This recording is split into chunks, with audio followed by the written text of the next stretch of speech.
আর সিদ্ধান্ত যেটা হয় সেটা পার্লামেন্টে আসবে, তারপরে আমার রুলিং যাবে। আমি যথাবিহিত নোটিশ দিলাম, আলোচনা হলো। এই আলোচনার পর আমার নোটিশ নিয়ে তদানীন্তন সরকার ডিপ ফ্রিজের মধ্যে আটকাই দিল, আর বের হলো না 5 বছর। আল্লাহ আবার আমাকে নির্বাচিত করাইয়া পার্লামেন্টে ঢুকালেন, আর আমার টার্গেট ছিল এটা বন্ধ করতে হবে।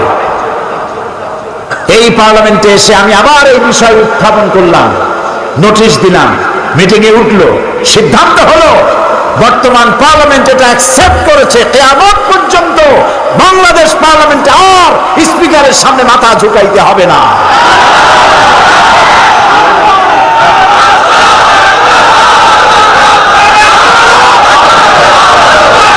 সব মানুষ মুসলমান মাথা নত করবে কেবলমাত্র কার সামনে? আল্লাহ ছাড়া কারোর সামনে মাথা নত করা যাবে না। আর নামাজ একমাত্র সিস্টেম যার মধ্য দিয়ে নিজেকে ছোট করা যায়। আল্লাহ সব থেকে বড়, আমি ছোট।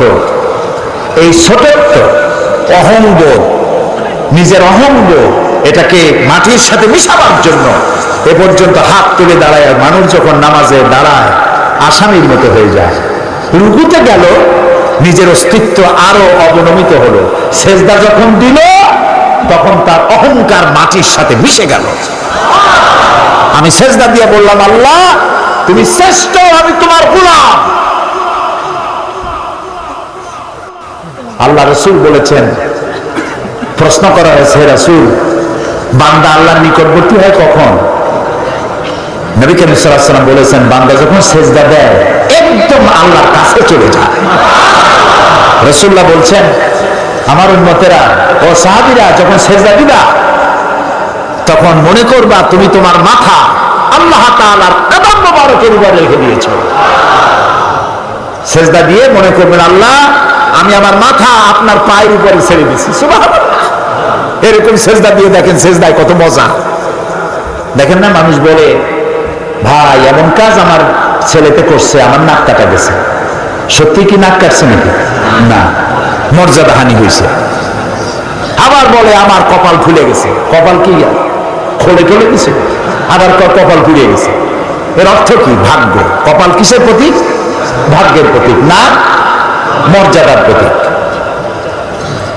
কেউ যদি তার মর্যাদা বাড়াতে চায়, কেউ যদি তার ভাগ্য সুপ্রসন্ন করতে চায়, তাহলে প্রত্যেক দিন দৈনিক 5 বার মাটি নামক দাসখতের উপরে নাক আর কপাল নামক কলম দিয়া সই করতে হবে 5 বার, আল্লাহ আমি কেবলমাত্র তোমারই গোলাম, তুমি ছাড়া কারো গোলাম নই। ফজরে একবার, জোহরে একবার, আসরে একবার, মাগরিবে একবার, আবার রাত্রে শুতে যাব তখনও আর একবার। সর্বত্র আল্লাহু আকবার, আল্লাহু আকবার বলেন সবে, আল্লাহু আকবার।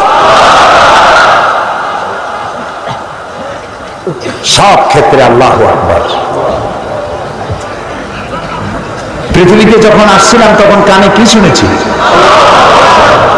মনে আছে? মনে নাই, তবে আপনারা জানেন। আজানের প্রথম শব্দ কি? ইকামতের প্রথম শব্দ কি? নামাজের প্রথম শব্দ কি? জীবনের শেষ নামাজ সালাতুল জানাজা, প্রথম শব্দ কি? শেষ শব্দ কি? এর দ্বারা প্রমাণ হলো আমার জন্ম থেকে কবরে যাওয়া পর্যন্ত জীবনের প্রতিটি ক্ষেত্রে আমি গোলাম, আমাকে ঘোষণা করতে হবে আল্লাহু আকবার।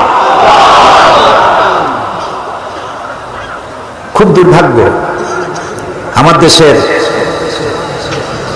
এরকম রাজনৈতিক দলও আছে যাদের মিছিলে মিটিংয়ে আল্লাহু আকবার শোনা যায় না। হাজারো স্লোগান দেয়, আল্লাহু আকবার বলে না। বগুড়া এরকম দল নাই। কি দুর্ভাগ্য!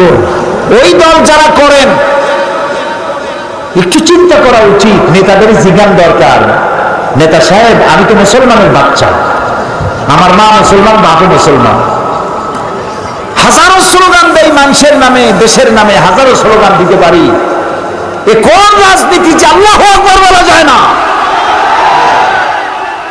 আল্লাহ তাআলা এই অভিশপ্ত রাজনীতির হাত থেকে আমার জাতিকে রক্ষা করুন।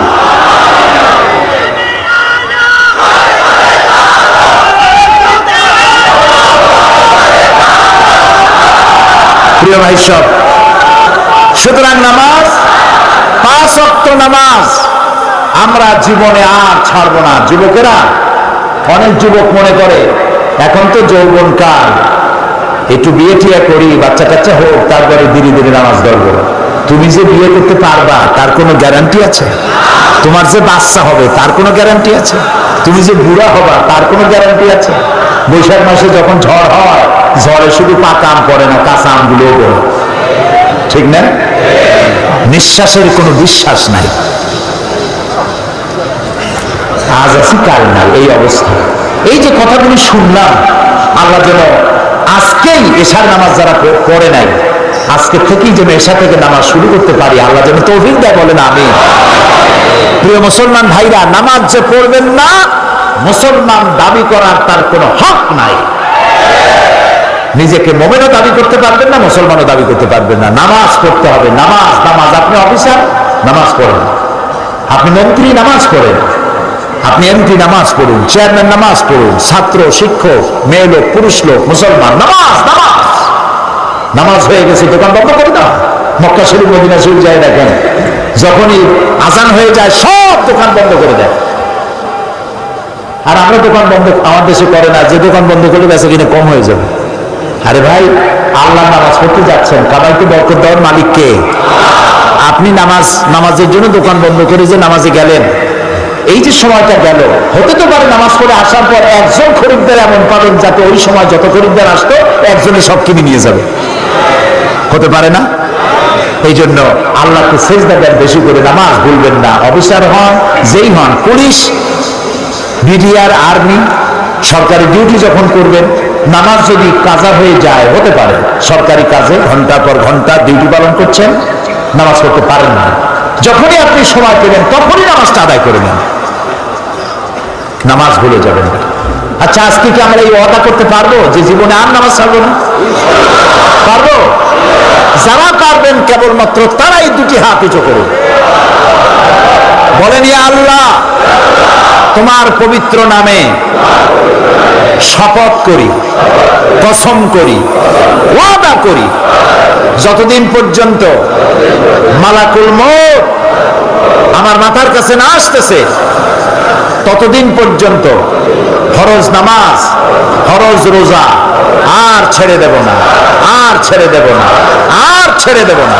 আয় আল্লাহ, আমার মৃত্যু পর্যন্ত আমার এই ওয়াদা আমাকে পালন করার তৌফিক দাও, আমিন ইয়া রাব্বাল আলামিন। হাত নামান। আমি কি জোর করে হাত তুলেছি? আপনারা হাত তুলেছেন, ঠিক না? দেখলেন কে? সাক্ষী কে? এবার কিন্তু বিপদে পড়ে গেছে। আল্লাহ তাআলা যারা হাত তুললো, আমি মুসাফির, মুসাফিরের দোয়া কবুল হয়, রাসূলুল্লাহ বলেছেন।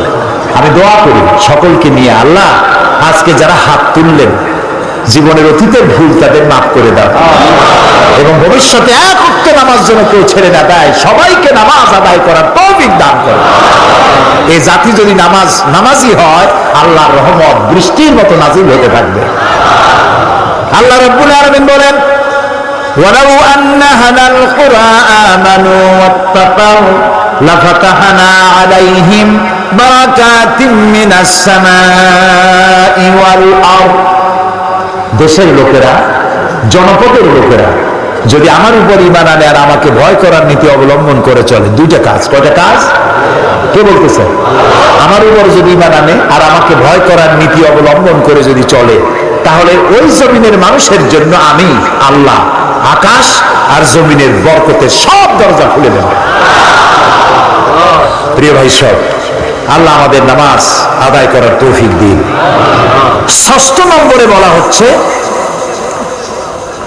আল আমিরুনা বিল মারুফ, আর 7 নম্বরে হচ্ছে ওয়ান নাহুনা আনিল মুনকার, ভালো কাজের আদেশ করা এবং অন্যায় কাজ থেকে মানুষকে বিরত রাখা মুমিনের ষষ্ঠ নম্বরের কোয়ালিটি। ষষ্ঠ নম্বর হলো ভালো কাজের আদেশ, সপ্তম নম্বরে অন্যায় কাজ থেকে মানুষকে ফিরায় রাখা। এই যে দায়িত্বটা, এই দায়িত্ব একটি বিশাল দায়িত্ব। কোরআন বলছে কুনতুম খায়রা উম্মাতিন উখরিজাত লিন-নাসি তা'মুরুনা বিল মা'রুফি ওয়া তানহাউনা 'আনিল মুনকার। আল্লাহ তাআলা বলেন, ও মুসলমানেরা, তোমরা শ্রেষ্ঠ জাতি, খাইরে উমাম, ইমামে আকওয়াম। তোমাদের দায়িত্ব হলো মানুষকে ভালো ভালো কাজের দিকে অনুপ্রাণিত করবে, হুকুম করবে, আদেশ করবে, আর সব ধরনের খারাপ কাজ থেকে মানুষকে ফিরায় রাখবে। এটা কার দায়িত্ব? উম্মতের দায়িত্ব। আল্লাহ তাআলা বলছেন এই দায়িত্ব সব নবীদের, সমস্ত নবীদের কাজই ছিল মানুষকে ভালো কাজের আদেশ দেওয়া আর অন্যায় থেকে ফিরিয়ে রাখা।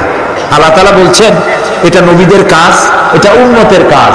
এই কাজটি দলের কাজ। ওয়ালতাকুম মিনকুম উম্মাতুন ইয়াদউনা ইলাল খায়র ইয়ামুরুনা বিল মা'রুফ ওয়া ইয়ানহাউনা আনিল মুনকার।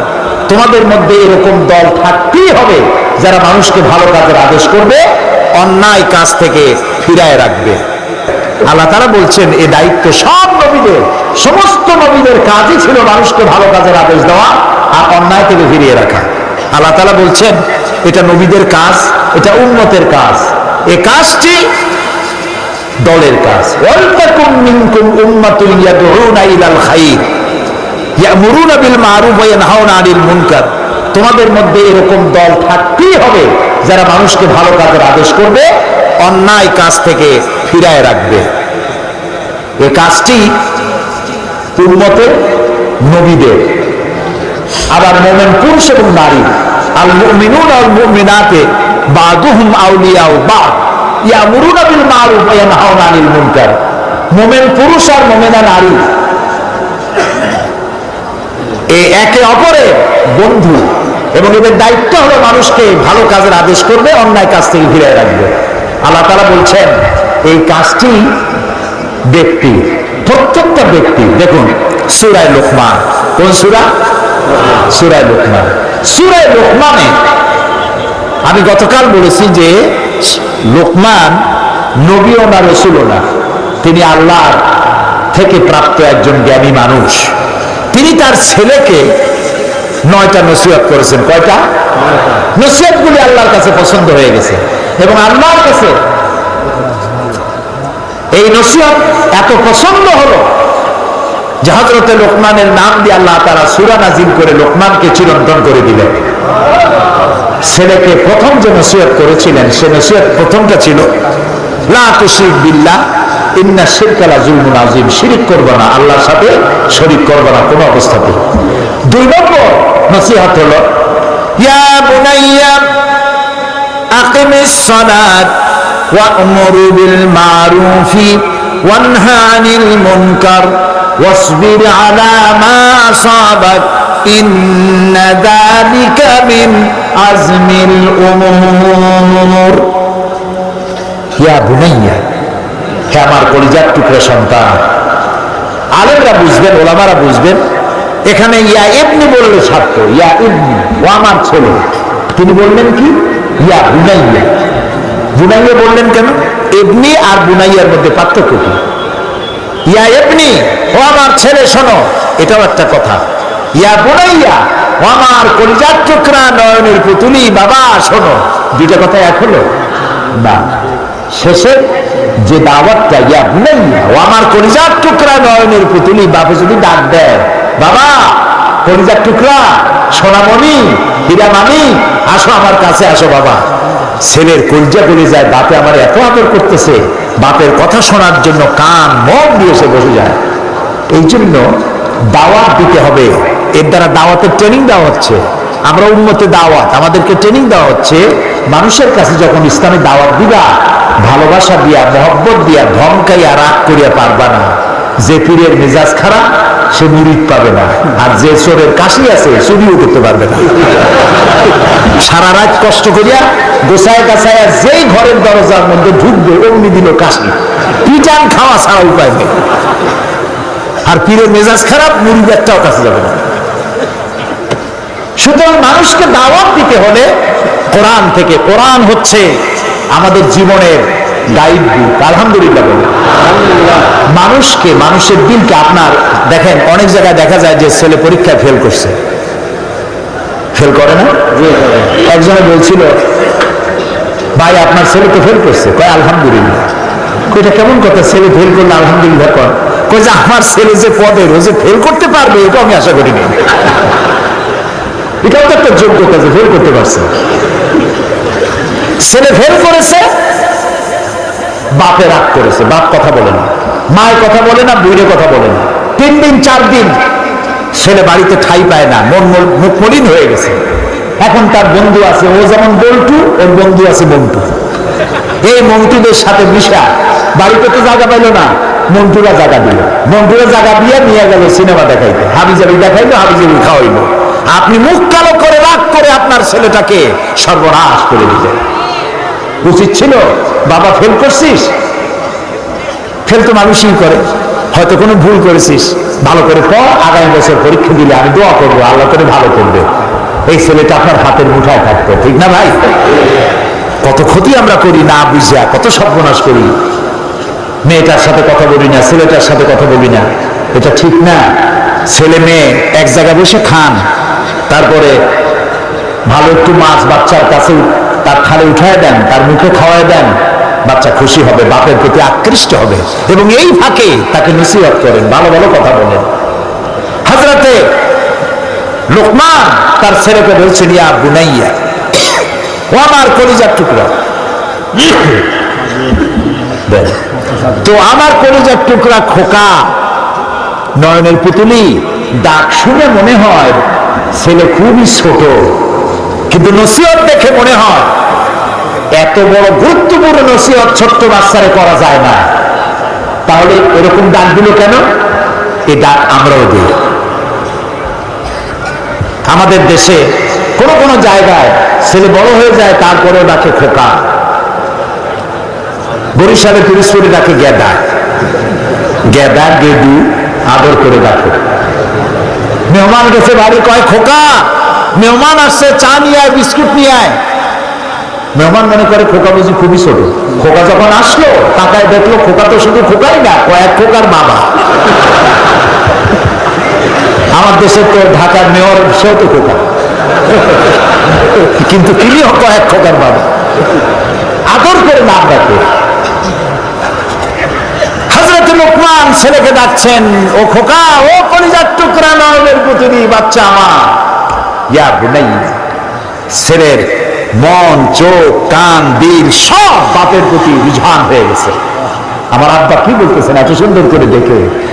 বাপ বলতেছে, আকিমিস সালাত, ও আমার আব্বা, ও আমার কলিজার টুকরা, নামাজ প্রতিষ্ঠা করো। আমরা কি এরকম আমাদের ছেলে মেয়েদেরকে বলি না? বললে অনেক ভালো হইতো, বলি নেই। নামাজ প্রতিষ্ঠা করো, ওয়ামুর বিল মারুফ, আর ভালো কাজের আদেশ করো, ওয়ানহা আনিল মুনকার, আর সমস্ত খারাপ কাজ থেকে মানুষকে ফিরায় রাখো, ওয়াসবির আলা মা আসাবাক। আর এই কাজ করতে গেলে বাধা আসে। যখনই মানুষকে নামাজের কথা বলবেন, রোজার কথা বলবেন, বলবে যে এই লোকটা স্বাধীনতা বিরোধী, এই নামাজ রোজার কথা বলে মৌলবাদী, এই সর্বনাশ মৌলবাদী। এভাবে গালি দেবে। যত গালি দিক, আপনাকে চিন্তা করতে হবে নামাজ প্রতিষ্ঠা করতে গিয়ে নবী করিম সাল্লাল্লাহু আলাইহি ওয়াসাল্লামের দান্দার মোবারক শহীদ হয়েছে, সাহাবায়ে কেরাম জীবন দিয়েছে। আমার একটু গালি দেবে তো কি হবে? ওয়াসবির আলা মা আসাবাক, যে বিপদ আসে এই বিপদে ধৈর্য ধারণ করো। তবে ইন্না যালিকা মিন আজমিল উমুর, এই ধৈর্য ধরা এটি খুব বড় কাজ। এইটা যাদের বুকের পাটা বড়, হিম্মত যাদের আছে, সমালোচনা সহ্য করার একমাত্র তাদের পক্ষেই সম্ভব। আল্লাহ যেন আমাদেরকে সহ্য করার তৌফিক দেয়।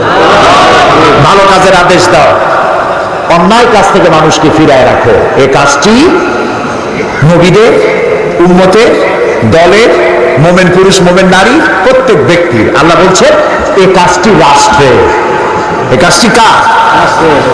সূরা হজের মধ্যে আল্লাহ তাআলা বলেন, আল্লাযীনা ইম্মাক্কান مكناهم في الأرض أقاموا الصلاة وآتوا الزكاة وأمروا بالمعروف ونهوا عن المنكر ولله عاقبة الأمور. আমি যদি মোমেনদের কখনো রাষ্ট্র ক্ষমতা দেই, আমার মোমেন বান্দারা যদি রাষ্ট্রে ক্ষমতায় যায়, 4 দফা কাজ করবে। কত, কয় দফা? কে বলতেছেন? আল্লাহ। সূরা আন-নামলের মধ্যে দেখুন, হযরত সুলাইমান আলাইহিস সালাম যখন হুদহুদের মাধ্যমে চিঠি পাঠাইছিলেন কার কাছে? রানী বিলকিসের কাছে। রানী বিলকিস তখন তার মন্ত্রী পরিষদকে বলেছিল যে কোন স্বৈরাচার যখন কোন দেশ দখল করে তখন তারা 2 দফা কাজ করে। প্রথম দফা হলো সম্মানিত লোকদেরকে বেইজ্জত করে, আর হার্স এবং নাসল, ফসল এবং মানুষকে হত্যা করে, ফসল নষ্ট করে, মানুষ হত্যা করে। এই 2 দফা কাজ করে স্বৈরাচারীরা। স্বৈরাচারীরা কয়টা কাজ করে? চিরকাল, আবহমান কাল ধরে যারা স্বৈরাচার, ধর্মনিরপেক্ষ রাজনীতি যারা করে, যখনই ক্ষমতায় যায় আলেম ওলামাদেরকে বেইজ্জত করে, মাদ্রাসা বন্ধ করে দেয়, ফসলের হানি করে, মানুষকে কষ্ট দেয়, নির্যাতন করে। আর আল্লাহ বলছেন মুমিনরা যদি ক্ষমতায় যায় কয় দফা কাজ করে? 4 দফা। আকামুস সালাত, নামাজ প্রতিষ্ঠা করে, ক্ষমতায় গিয়েই নামাজ প্রতিষ্ঠা করে। সুবহানাল্লাহ বলেন। আপনাদের চিন্তা হতে পারে যে মুমিনেরা ক্ষমতায় এসে নামাজ প্রতিষ্ঠা করবে, তাতে হবে কি? এতেই সব হবে। কিরকম হবে? জোহরের রক্ত হবে, রাষ্ট্রের পক্ষ থেকে বলা থাকবে জোহরের রক্ত বেলা 1টা, বেলা 1টা থেকে 1:30 পর্যন্ত নামাজের বিরতি, 15 মিনিটের মধ্যে নামাজ শেষ, আর 15 মিনিট দুপুরের আহার গ্রহণ, আধা ঘন্টার মধ্যে নামাজ সারো, খাওয়া সারো, অফিস আবার চলবে, কলেজ আবার চলবে, বিশ্ববিদ্যালয় আবার চলবে, কলকারখানা, ক্ষেত খামার আবার শুরু হয়ে যাবে। এই নামাজ পড়তে গিয়ে থানায় আজান হবে, ওসি সাহেব ইমামতি করবে, তার পেছনে পুলিশেরা দাঁড়ায় নামাজ আদায় করবেন। যেই থানার ওসি তার থানার পুলিশের ইমামত করে নামাজ আদায় করে, সেই থানার ওসিরে পিটাইয়াও ঘুষ খাওয়ানো যাবে? সুবহানাল্লাহ। এসপি যদি মসজিদের ইমাম হয়, মন্ত্রী যদি মসজিদের ইমাম হয়, এমপি যদি মসজিদের ইমাম হয়, তাহলে টিয়ার কাবি খা জব্বের খাওয়া খাবে না। বিশ্ববিদ্যালয়ের ভাইস চ্যান্সেলর আজান হয়েছে, তিনি ইমামত করবেন, ছাত্র, শিক্ষক, শিক্ষয়িত্রী, ছাত্রী পেছনে নামাজের জন্য দাঁড়ায় গেছে। এই বিশ্ববিদ্যালয়ে সন্ত্রাস চলতে পারে না। নামাজটাই সমাজ ঠিক। সুবহানাল্লাহ। প্রিয় ভাই সব, নামাজ প্রতিষ্ঠা করবে 1 নম্বরের কাজ। 2 নম্বরের কাজ যাকাত আদায় করবে। যাকাত, যাকাত, যাকাত ভিত্তিক অর্থনীতি চালু হলে ইকুয়াল ডিস্ট্রিবিউশন হবে। কেউ খাবে আর কেউ খাবে না, এটা থাকবে না। 7 তলার গাছতলার ব্যবধান থাকবে না। এটা আল্লাহর বিধান। এটা কার বিধান? শয়তান সব জায়গায় আল্লাহর বিধানের উল্টোপাল্টা একটা কিছু করছে। আল্লাহ করেছেন খেলাফত, আর শয়তান করেছে মুলুকিয়ত, রাজতন্ত্র। রাজতন্ত্র কার করা? শয়তানের করা। আল্লাহ করেছেন যাকাত ভিত্তিক অর্থনীতি, শয়তান করেছে সুদ ভিত্তিক অর্থনীতি। আল্লাহ করেছেন ইসলাম, শয়তান করেছে ধর্মনিরপেক্ষ মতবাদ।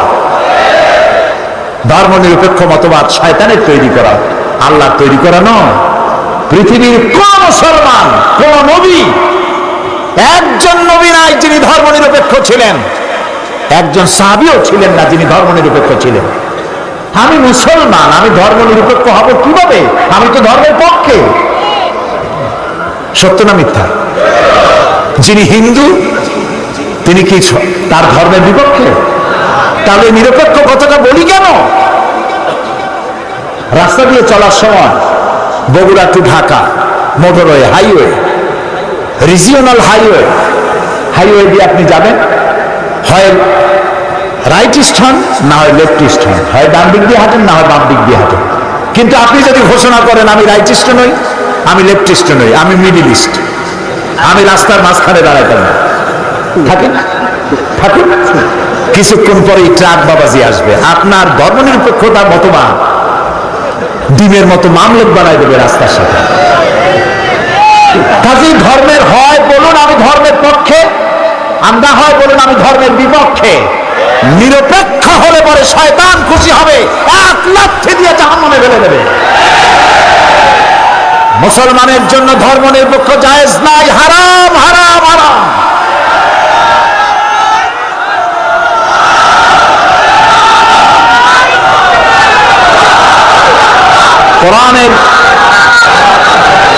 কোরআন অনুযায়ী ধর্ম নিরপেক্ষ একটি কুফরি মতবাদ।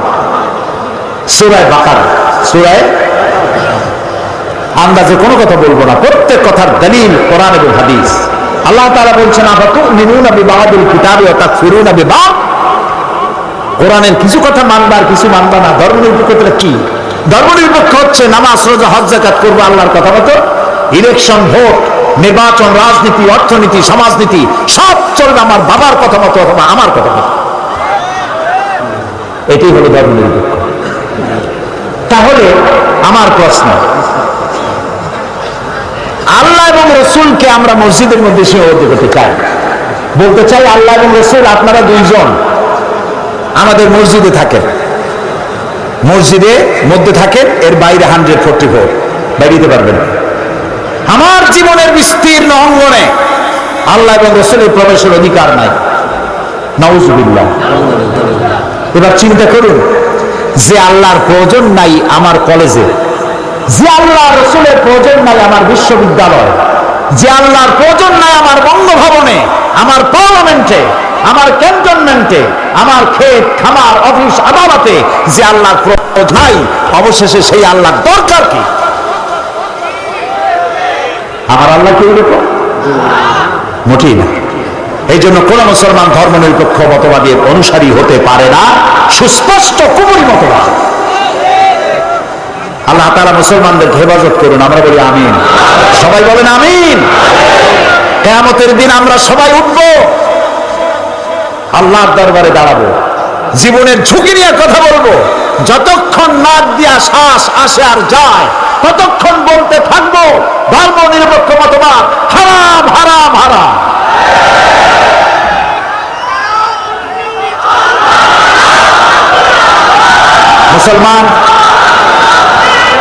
মুসলমানদেরকে ধর্মের পক্ষে থাকতে হবে।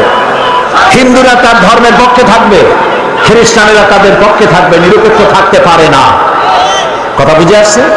আল্লাহ তাআলা তৌফিক দিন আমরা যেন বুঝি, আর যারা ওই মতবাদে আছেন আল্লাহ তাদেরকে ফিরাইয়া আমাদের কাছে আনায় দিন। আল্লাহুম্মা আমিন, আল্লাহুম্মা আমিন। প্রিয় ভাই সব, 6 নম্বরে আমিরুনা বিল মারুফ, 7 নম্বরে নাহুনা আনিল মুনকার। অন্যায় কাজ থেকে মানুষকে ফিরাতে হবে।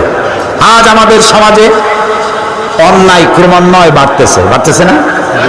এই যে বোমাবাজি হচ্ছে, এর থেকে মহা অন্যায় কাজ আর কি?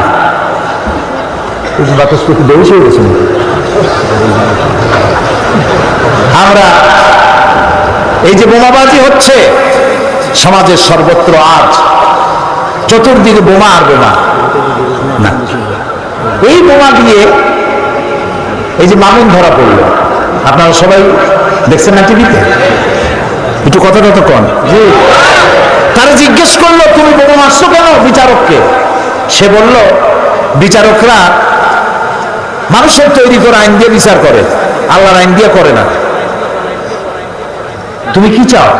সে বলেছে আমি আল্লাহর আইন চাই, সেই জন্য ওরে মারা বাজে, ওরে আমি মারছি। আচ্ছা তুমি যদি এখন মরে যাও, কয় যে আমি বেহেশতে চলে যাবো, আমি শহীদ হব। প্রিয় ভাই সব, এই ছেলেটাকে আমি সব থেকে, এই ছেলেটাকে যারা এই কথা বুঝাইছে মূল আসামি তো তারা। আজকে সকালে কোথায় যেন বলতেছিলাম আমি ঠিক খেয়াল নাই, অনেকগুলি প্রোগ্রাম আজকে করেছি। ক্যারাম বোর্ড অনেকে খেলেছেন, আপনারা খেলছেন না? আমিও খেলেছি ছোটবেলায়। ক্যারাম বোর্ড কি? গুটি চালা, তাই না? একটা গুটি মারলেন, সামনে আর একটা গুটিকে মারতেছেন আপনি, কিন্তু আপনার টার্গেট হলো রেড, ঠিক কিনা? যেটা মারতেছেন ওটা কিন্তু টার্গেট না। এই গুটি ওইটাকে হিট করলো, ওইটা এসে লালটাকে হিট করে পকেটে ভালাই দিল, লালটা টের পাইলেন, টের পেল না, কোন গুটি গুটির ধাক্কা খাইয়ে সে আসলে পড়েছে। মামুনেরা রেড গুটি, এদের পেছনে আছে বিরাট শক্তি। বিশ্বাস করুন, আমার দেশের জজ সাহেবরা আইন নিজেরা তৈরি করেন না। সিভিল কোর্টে কিছু আইন তো আছে, ইসলামী আইন তো কিছু আছে, সিভিল কোর্টে ফ্যামিলি ল, মুসলিম ফ্যামিলি ল যেটা আছে এটা তো আইন, কিছুটা ইসলামী আইন আছে তো। এবং ব্রিটিশ আইন, বাংলাদেশের কিছু আইন, প্যানেল কোড যেটা, সেটা সেভাবে ক্রিমিনাল ল যেটা, সেটা তৈরি করা। এখানে তো জজদের কোনো দোষ নাই। এইখানে জজদেরকে হত্যা করার পরে সে বলল যে আমি শহীদ হব। বেটা তুই শহীদ হবি, তুই তো জাহান্নামে যাবি,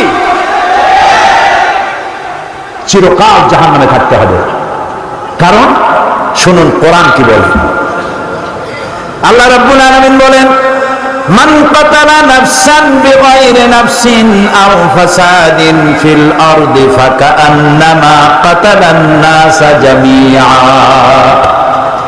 যে ব্যক্তি কোন একজন মানুষকে হত্যা করলো, সে যেন সারা পৃথিবীর সব মানুষকে হত্যা করলো। কে বলতেছেন? আল্লাহ বলতেছেন, সে যেন সারা পৃথিবীর সব মানুষ মেরে ফেললো। ওয়ামান নাহিয়াহা ফাকান্নামা আহইয়ান নাসা জামিআ। আর কেউ যদি মানুষকে বেঁচে থাকার সুযোগ করে দিল, সে যেন সারা পৃথিবীর সব মানুষকে বেঁচে থাকার সুযোগ করে দিল। একটা মানুষ হত্যা করার অর্থ সারা পৃথিবীর সব মানুষ হত্যা করা। নবী করিম সাল্লাল্লাহু আলাইহি ওয়াসাল্লাম বলছেন, লা যাওয়ালুদ দুনিয়া আহওয়ানু আলাল্লাহি মান কাতালা মুমিনান বিগাইরি হাক্কিল মুমিন আকরামু আলাল্লাহি মিনাল মালাইকাতি আল্লাযীনা ইনদাহু। আল্লাহর কাছে, আল্লাহর নিকটে অবস্থানকারী ফেরেশতার চাইতে মুমিন ব্যক্তি আল্লাহর কাছে অনেক মর্যাদা। কেউ যদি একজন মানুষকে হত্যা করে, আল্লাহর কাছে গোটা দুনিয়া ধ্বংস হওয়া সহজ, একটা মানুষ হত্যা হওয়া এর থেকে বেশি কঠিন। রাসূলুল্লাহ বলছেন, আল্লাহ নবী বলছেন, আউয়ালু মা ইয়াকদা বাইনান নাসি ইয়াউমাল কিয়ামাতি ফিদ দিমা। কিয়ামতের দিন আল্লাহ তাআলা রক্তের হিসাব নেবেন সকলের আগে, খুনের বিচার করবেন সকলের আগে। মানুষের রক্তপাত করা মুসলমানের জন্য জায়েজ নাই। যদি কেউ কাউকে হত্যা করে আর বিচারক যদি বিচার করে যে তাকে প্রাণদণ্ড দাও, হত্যা করো, ব্রাশ ফায়ার করো, কোর্ট মার্শাল করো, সেটা ভিন্ন কথা। কিন্তু নিরপরাধ মানুষকে ষড়যন্ত্র করে হত্যা করা আল্লাহর আইন। এ কি আল্লাহর আইন? আল্লাহর আইন চালু করার জন্য মানুষ হত্যা করা এটা কোন আইন? এভাবে যারা মানুষকে হত্যা করবে তাদের শাস্তি কি?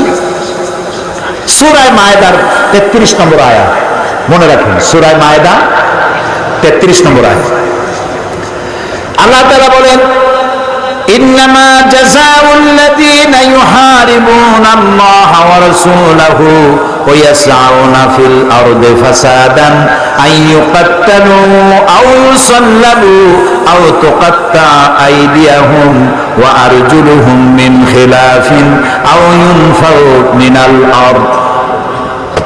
যারা আল্লাহ এবং তার রাসূলের বিরুদ্ধে যুদ্ধ করে, অর্থাৎ জমিনে সন্ত্রাস করে, বিপর্যয় সৃষ্টি করে, তাদের জন্য আল্লাহর পক্ষ থেকে নির্ধারিত শাস্তি হচ্ছে এই, তাদেরকে হত্যা করো।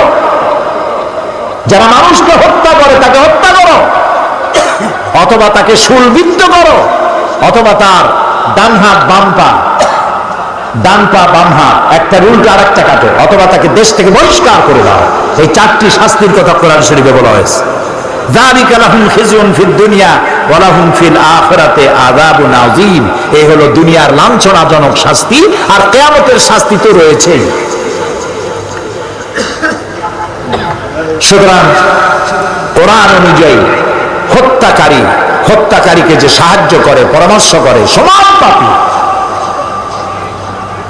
আমার দেশে এই যে হত্যা করছে মানুষকে, কি সব আশ্চর্য ধরনের নাম, জীবনেও শুনি নাই সব নাম।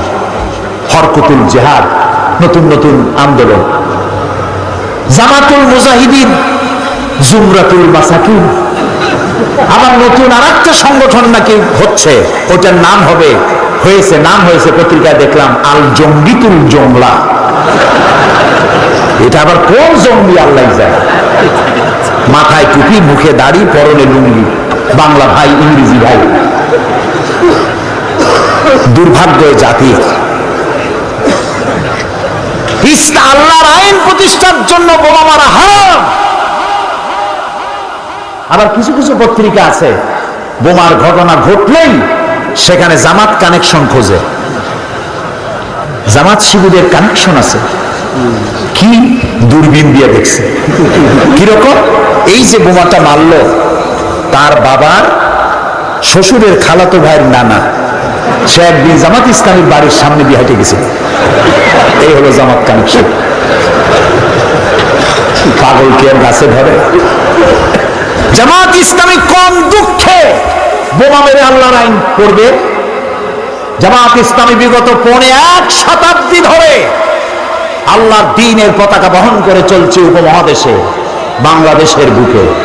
বোমা মেরে মানুষ হত্যার নজির জামাতের ইতিহাসে নাই। জামাত গণতন্ত্রে বিশ্বাস করে, গণতান্ত্রিক পদ্ধতিতে মোটিভেশন করে মানুষকে কোরআন দ্বীন বুঝায়া রাসূলের আদর্শে ইসলাম প্রতিষ্ঠার চিন্তা করে। শুনে রাখুন, যদি তাতে জামাত ইসলামীকে রাসূলের বিধান অনুযায়ী, আল্লাহর বিধান অনুযায়ী এ দেশকে পরিচালনা করার জন্য 100 বছর অপেক্ষা করা লাগে, জামাত ইসলামী অধীর আগ্রহে 100 বছর অপেক্ষা করবে, চরমপন্থা গ্রহণ করবে না।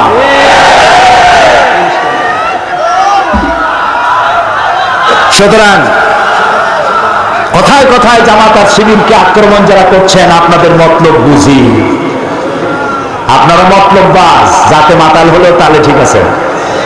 ইসলামকে বদনাম করার জন্য এই কাজগুলি আপনারা করেন। বিচারক যারা হত্যা করেছেন, জজকে যারা মেরেছেন, যারা মারাইছেন, তারা মানুষ নয়, তারা নরপশু, তারা জানোয়ার। এই জন্য আমি অনুরোধ করবো আপনাদেরকে, জেএমবির সদস্য যেখানে পাবেন, যেখানে হরকতুল জাহাব পাবেন, এইসব কাগজপত্র শুদ্ধ পাবেন, গরুর দড়ি দিয়ে বেঁধে পুলিশে সোপর্দ করবেন। আমি আবারও বলি, গতকালের মতো এই যে রাস্তায় রাস্তায় যারা দেওয়ালে দেওয়ালে দেখেন, ঢাকা শহরে, বগুড়ায় আছে কিনা আমি জানি না, খালি হারাম হারাম হারাম। কি এর একটা বাইয়ে না বুঝি টুঝি না, কি এটা কোন কলা কচুর নাম? এই নাম দিয়ে গণতন্ত্র হারাম, পার্লামেন্ট হারাম, নির্বাচন হারাম, লং মার্চ হারাম। যারা এটা লেখেন সেই সব আহাম্মক বেকুবদের জিজ্ঞেস করতে চাই, গণতন্ত্র যদি হারাম হয়, সরকার পরিবর্তনের পদ্ধতি কি? বেটা লেখাপড়া জানো? কিভাবে সরকার পতন হবে, কিভাবে আরেক সরকার আসবে, সরকারে যাব কেমনে, সরকার পরিবর্তনের, সরকারে যাওয়ার পদ্ধতি কি যদি গণতন্ত্র হারাম হয়? আল্লাহ তাআলা বলছেন, আসাবিরুহুম ফিল আমর, পরামর্শ ভিত্তিক রাষ্ট্র পরিচালনা করা আল্লাহর হুকুম, এটাই গণতন্ত্রের ইঙ্গিত। সুতরাং আমি পুলিশ, আইবিএসবি, এনএসআই, গোয়েন্দা বিভাগকে বলবো, দেওয়ালে যারা গণতন্ত্র হারাম রাখে, এই বোমাবাজি তারাই করে। রাত্রিবেলায় পাহারা দাও, যারা রাস্তায় গণতন্ত্র হারাম লেখে পিটাই হাত ভেঙে দাও। দেশে যদি গণতন্ত্র না থাকে, এই দেশ কমিউনিস্টের দেশের মতো হয়ে যাবে, জঙ্গলি বাসের উপযোগী হবে, মানুষ বসবাসের উপযোগী থাকবে না। যারা বিভ্রান্ত হয়েছেন, দেওয়ালে দেওয়ালে লিখতেছেন, এই লেখা বন্ধ করুন। সারা দেশে এই ধরনের দেওয়ালে লিখে যে পয়সা খরচ করেছেন, এই পয়সা দিয়ে শাড়ি কিনা গরিব মেয়ে লোকদের দিলে অনেক সওয়াব হইত। যে সব এলাকায় আর্সেনিক যুক্ত পানি খাইতে পারে না, সেখানে টিউবওয়েল বানাই দিলে সওয়াব হইত। গণতন্ত্র হারাম করিয়া নিজেকে জাহান্নামের জন্য তৈরি করেছে। প্রিয় ভাই সব, সারা দেশে এই বোমা আতঙ্ক এবং বোমা মারার যে একটা পদ্ধতি শুরু হয়েছে, এ ব্যাপারে আপনাদের চোখকে সতর্ক রাখতে হবে। এ ব্যাপারে আমি প্রধানমন্ত্রীর একটি কথা আপনাদেরকে শোনাতে চাই। গত বাজেট সেশনে কনক্লুশন বক্তব্যে দেশের মাননীয় প্রধানমন্ত্রী তিনি বলেছিলেন, লন্ডনে যখন বোমা বিস্ফোরণ হলো তাদের সিসিটিভি আছে সব স্টেশনে, সিসিটিভি দিয়ে টিভি ফুটেজ থেকে তারা বের করে ফেলেছে কোন স্টেশন থেকে কয়জন উঠছিল, পকেটে কি ছিল, ফালাইছে কোথায়, পালাইছে কোথায়, সব ধরে ফেলেছে। তিনি বললেন, আমার তো গরিব দেশ, আমি এত সিসিটিভি পাবো কোথায়? আমার দেশের 14 কোটি মানুষ, 14 কোটি মানুষের 28 কোটি চোখ সিসিটিভি হয়ে যাক,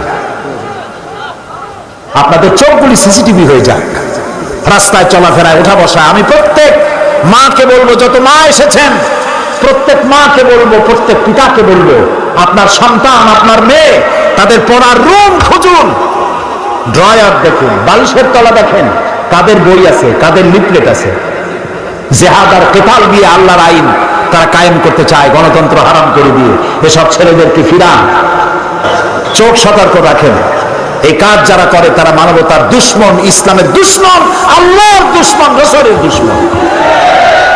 আল্লাহ তাআলা তার কাছে দোয়া করবো, আল্লাহ তাআলা এই বোমাবাজি যারা করে তাদেরকে হেদায়েত করে দেয়, আল্লাহ তাদের হেদায়েত করে দেয়। হেদায়েত যদি ওদের কপালে না থাকে তাহলে লানত দিয়া, গজব দিয়া এই নরপশুদের হাত থেকে বাংলার 56,000 বর্গমাইল জমিনকে তুমি হেফাজত করো। প্রিয় ভাই সব, নবী করিম সাল্লাল্লাহু আলাইহি ওয়াসাল্লাম আমারু বিল মারুফ ওয়া নাহুন আনিল মুনকার এই দায়িত্ব পালন করে দুনিয়া থেকে বিদায় হয়ে গেলেন। হযরত আবু বকর ক্ষমতায় আসলেন, সুবহানাল্লাহ বলবেন না? ওমর রাদিয়াল্লাহু তাআলা আনহু চিফ জাস্টিস হলেন, মানে কি প্রধান বিচারপতি, কাজীউল কুজ্জাত। ঐতিহাসিকরা লিখছেন, ফামাকাতা আমান কামিলান ফালাম ইয়াখতাসিম ইলাইহি ইসনান। 1 বছর পার হয়ে গেল, হযরত ওমরের আদালতে কোনো মামলা দায়ের হলো না। হযরত ওমর খলিফাতুল মুসলিমিন আবু বকরের কাছে এসে বলছেন, মা হাজাতা বি ইনদা কওমিন মুমিনিনা ইয়া খলিফাত রাসূলিল্লাহ সাল্লাল্লাহু আলাইহি ওয়াসাল্লাম। হে আল্লাহর রাসূলের খলিফা, এই জাতির জন্য আমি চিফ জাস্টিস হয়ে লাভটা কি? তিনি প্রশ্ন করলেন, লিমাজা, তুমি কেন এই কথা বলো? তিনি বললেন, 1 বছর আমি চিফ জাস্টিসের চেয়ারে বসে থাকি সারাদিন, 1 বছর একটা মামলা আমার কোর্টে আসলো না। সুবহানাল্লাহ, করতে ইচ্ছা করে না? আছে পৃথিবীতে কোথাও যে 1 বছরের মামলা হয় না? খলিফাতুল মুসলিমিন সিদ্দিকে আকবর জিজ্ঞেস করলেন, ওমর, তোমার কাছে মামলা আসলো না কেন? এ ব্যাপারে তোমার ধারণা কি? তিনি বললেন, ধারণা আমি একটা কিছু করি নাই তা না, আমি ধারণা একটা করেছি। কি? তিনি বললেন, আপনি আমাকে যে কওমের চিফ জাস্টিস করেছেন তাদের দিন হচ্ছে দিন হুমুন নাসিহা, তাদের দিন হলো ভালোবাসা, প্রত্যেকে প্রত্যেকের কল্যাণ কামনা করে। আমি যদি রব্বানী সাহেবের কল্যাণ কামনা করি, উনি কি আমার অকল্যাণ কামনা করবে? আমি যদি শাহাবুদ্দিন সাহেব তাকে যদি কল্যাণ কামনা করি, উনি আমার সাথে শত্রুতা করবে? তো প্রত্যেকেই প্রত্যেকের কল্যাণ কামনা করে, সেই জন্য মামলা হয় না। আর আমরা তো কল্যাণ কামনা করি না। আমাদের দেশে মানুষ একে অপরের নডা ভালাইয়া কল্যাণ কামনা করে, যার জন্য মামলা হয়। কল্যাণের ন নাই। মানহাজ হুবুল কোরআন, আর এই জাতির মানহাজ, টার্গেট, উদ্দেশ্য, লক্ষ্য কোরআন। ওয়া আমালুহুম আল আমরু বিল মারুফ ওয়া নাহয়ু আনিল মুনকার, আর এই জাতির আমল হচ্ছে যার সাথে যার দেখা হয় ভালো কাজের জন্য অনুপ্রাণিত করে, আর খারাপ কাজ দেখলেই নিরুৎসাহিত করে। সুবহানাল্লাহ। আমরা কি করি? না করি না। ভালো কথাও কম বলি, আর খারাপটা নিষেধ তো করিই না। কত যুবক আছে বোঝে না, গলায় সোনার চেন আঙ্গুলের মতো মোটা, পৌষ মাসের প্রচন্ড শীতের মধ্যেও জামার 2-3টা বোতাম খোলা রাখে, যাতে লোকেরা বোঝে কিছু একটা ঝুলানো আছে। এটা দেখার পরে বলি না, বাবা এই সোনার চেন পুরুষের জন্য হারাম, তুমি এটা খুলে তোমার মায়েরে দাও, না হয় বোনেরে দাও, বউ থাকলে তারে দাও। কত ভালো হইতো। সে সিগারেট টানতেছে, মদ খাইতেছে, জুয়া খেলতেছে। অন্যায় কাজ দেখলে তাকে নিরুৎসাহিত করার জন্য সেই মন আমাদের আজ আর নাই। সেই জন্যই আমাদের অধপতন হয়েছে। ওমর রাদিয়াল্লাহু তাআলা আনহু বলছেন, কুল্লু ওয়াহিদিন মিনহুম ইয়ারিফু হাদ্দাহু ফায়াকিফু ইনদা। ও খলিফাতুল মুসলিমিন, এই জাতির অবস্থা হচ্ছে, এই জাতির প্রত্যেকটি ব্যক্তি, প্রত্যেকটি পার্সন, তারা তাদের সীমারেখা চেনে, বর্ডারের কাছে গিয়ে থেমে যায়। বর্ডারের কাছে গেলে থেমে যায়। বর্ডার কি? মিথ্যা কথা বলা, এটা হারাম। এই বর্ডারে গিয়ে সে থেমে যায়, মিথ্যা বলে না। দোষ হারাম, ওখানে গিয়ে দাঁড়ায় যায়। সুদ হারাম, এখানে এসে দাঁড়ায় গেল। জেনা হারাম, ওখানে দাঁড়ায় গেল। জুয়া হারাম, ওখানে দাঁড়ায় গেল। প্রত্যেকেই বর্ডার চেনে। আল্লাহ তাআলা রেড বর্ডার গুলি দিয়েছেন। জেনা, জুয়া, মদ, মিথ্যা, অহংকার, আইল ঠেলা, খাদ্যে ভেজাল দেওয়া, শয়তানি করা, বদমাশি করা হারাম। তিলকা হুদুদুল্লাহ ফালা তাকরাবুহা, এগুলি হচ্ছে আল্লাহর বর্ডার। এই বর্ডার ক্রস করা তো দূরের কথা, এই বর্ডারের কাছেও যেও না। কে বলতেছেন? আল্লাহ তাআলা। এরা বর্ডার দেখলেই চেনে, আর সেখানে দাঁড়ায় যায়। এই জাতির কেউ যদি অসুস্থ হয়, তাহলে তাকে দেখার জন্য লোকেরা তার বাড়ি যায়, খালি হাতে যায় না। আঙ্গুর, বেদানা যা পারে তাই নিয়ে যায়। এটা রাসূলের সুন্নাত। সুবহানাল্লাহ বলেন। আমাদের বাড়ির কাছে মানুষ অসুস্থ হয়, দেখতে আমরা যাই না। দেখতে গেলে পরে লোকটার মন নরম হয়। রাসূলুল্লাহ বাড়িতে যেতেন, অসুস্থ লোকের গায়ে হাত বুলোতেন। রাসূলুল্লাহ শিশুদের ভালোবাসতেন, একটা ছেলেকে বেশি ভালোবাসতেন। 2-3 দিন সেই ছেলেটাকে না দেখে রাসূলুল্লাহ প্রশ্ন করলেন এই বাচ্চাদেরকে, ওই ছেলেটা কই? তারা বলল বোধহয় অসুখ হয়েছে। রাসূলুল্লাহ জানলেন ওই ছেলেটা একটা ইহুদির ছেলে। রাসূলুল্লাহ ইহুদির বাড়িতে চলে গেলেন, যে দেখলেন ছেলেটা জ্বরে বেহুশ। রাসূলুল্লাহ কাছে বসে রহমতের হাত তিনি বাচ্চার মাথার উপরে বুলাচ্ছিলেন, ফু দিচ্ছিলেন। বাচ্চার চোখ খুলে গেল। বাচ্চা তাকিয়ে দেখছেন রাসূলুল্লাহ চোখ দিয়ে পানি পড়তেছে। পরবর্তী সময় সে তো সুস্থ হয়ে গেলই, পরবর্তী সময় ইহুদির ছেলে মুসলমান হয়ে গেল। রাসূলের ব্যবহার কি ব্যবহার! কারো অসুখ হলে দেখতে যাওয়া অভ্যাস আমাদের নাই, কমে গেছে। কারো অসুখ হলে যান, একটু আঙ্গুর নিয়ে যান, বেদানা দিয়ে যান, একটু হরলিক্স নিয়ে যান, সূরা ফাতিহা পড়ে মাথায় হাত বুলায়া ফু দিয়ে দেন। পারবো আমরা? আল্লাহ যেন তৌফিক দেয়, বলি আমিন। ওমর রাদিয়াল্লাহু তাআলা আনহু বলছেন, এর মধ্যে কেউ যদি অভাবগ্রস্ত হয়, তার সাহায্যে লোকেরা এগিয়ে আসে। বিয়ে দিবে মেয়ের, গাড়ি লাগবে একটা, 10টা গাড়ি নিয়ে হাজির। 2টা উট লাগবে, 15টা উট এসে গেছে। টাকা লাগবে 100, সবাই মিলে নিয়ে প্রায় 5000 দিয়ে দিচ্ছে। কত ইজি হয়ে গেল কাজটা। হযরত ওমর বলছেন, ফাফি মা হুম ইয়াখতাসিমুনা ইলাইয়া ইয়া খলিফাত রাসূলুল্লাহ সাল্লাল্লাহু আলাইহি ওয়াসাল্লাম। হে রাসূলের খলিফা, এই যখন জাতির অবস্থা, তখন কেন তারা মামলা করবে? সুবহানাল্লাহ। সুতরাং 6 নম্বর এবং 7 নম্বর ছিল ভালো কাজের আদেশ করো, অন্যায় কাজ থেকে মানুষকে ফিরায় রাখো। 8 নম্বর ওয়াল হাফিজুনা লিহুদুদিল্লাহ, আল্লাহর সীমান্তগুলি, সীমানাগুলি সংরক্ষণকারী মুমিনের কোয়ালিটি। কয়টা কোয়ালিটি বলছিলাম? 8টা। স্মরণ করাই দেই, মনে রাখেন। তওবাকারী, আঙ্গুরের করে গুনতে থাকেন। তওবাকারী, ইবাদতকারী, প্রশংসা